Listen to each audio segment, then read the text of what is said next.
Hello again, and welcome to our first lesson.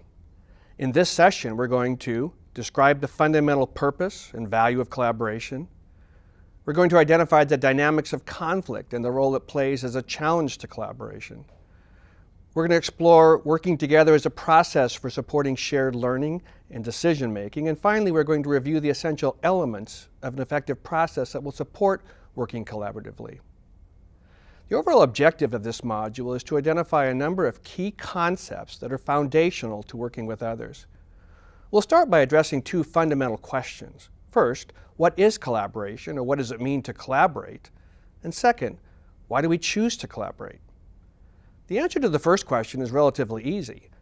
Basically, to collaborate in the context in which we're using the term means to work jointly with others in the pursuit of a shared or mutual purpose.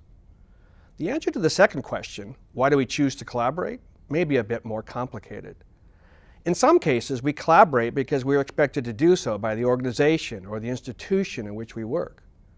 In other contexts, we're mandated to collaborate because of interagency or contractual agreements or legislative requirements.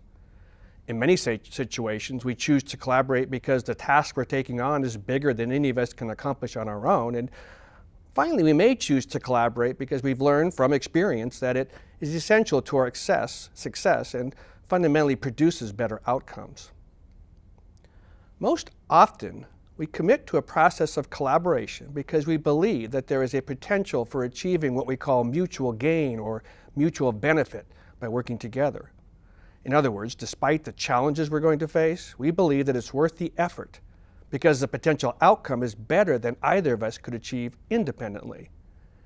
In the second section of this lesson, we'll introduce the experience of conflict.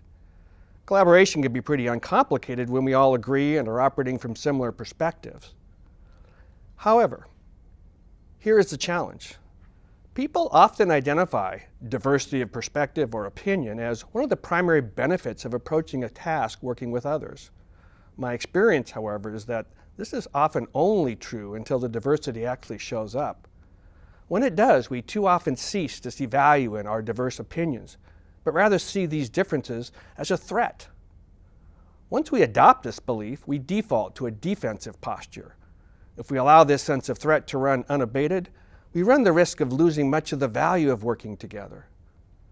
I invite you to take time in your group to own and explore your personal and your collective experience with conflict. Now, I realize that for some, this may be a difficult request. For many, conflict's been a painful experience, one that we would just as soon avoid. However, conflict is neither good nor bad. Our experience with conflict, to a great extent, is determined by our interpretation of the experience.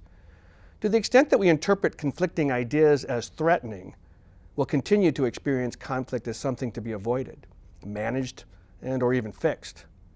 If, on the other hand, we see conflicting ideas as the realm of new possibilities, then we will be more likely to engage collaboration with a sense of possibility.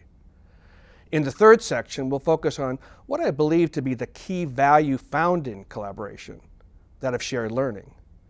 From my perspective, shared learning is the basic purpose and function of any team. So what is the challenge? As you read in the introductory material, you will see that we face a significant choice as we engage conversations committed to collaboration on complex issues. Are we going to engage our differences of opinion as if one perspective is right and the opposing view wrong? If we adopt this approach, we can pretty much predict the type of conversation we'll produce. Or are we going to take our diverse perspectives and merge them into a more complex shared perspective? In doing so, it does not mean that we will somehow magically agree on everything.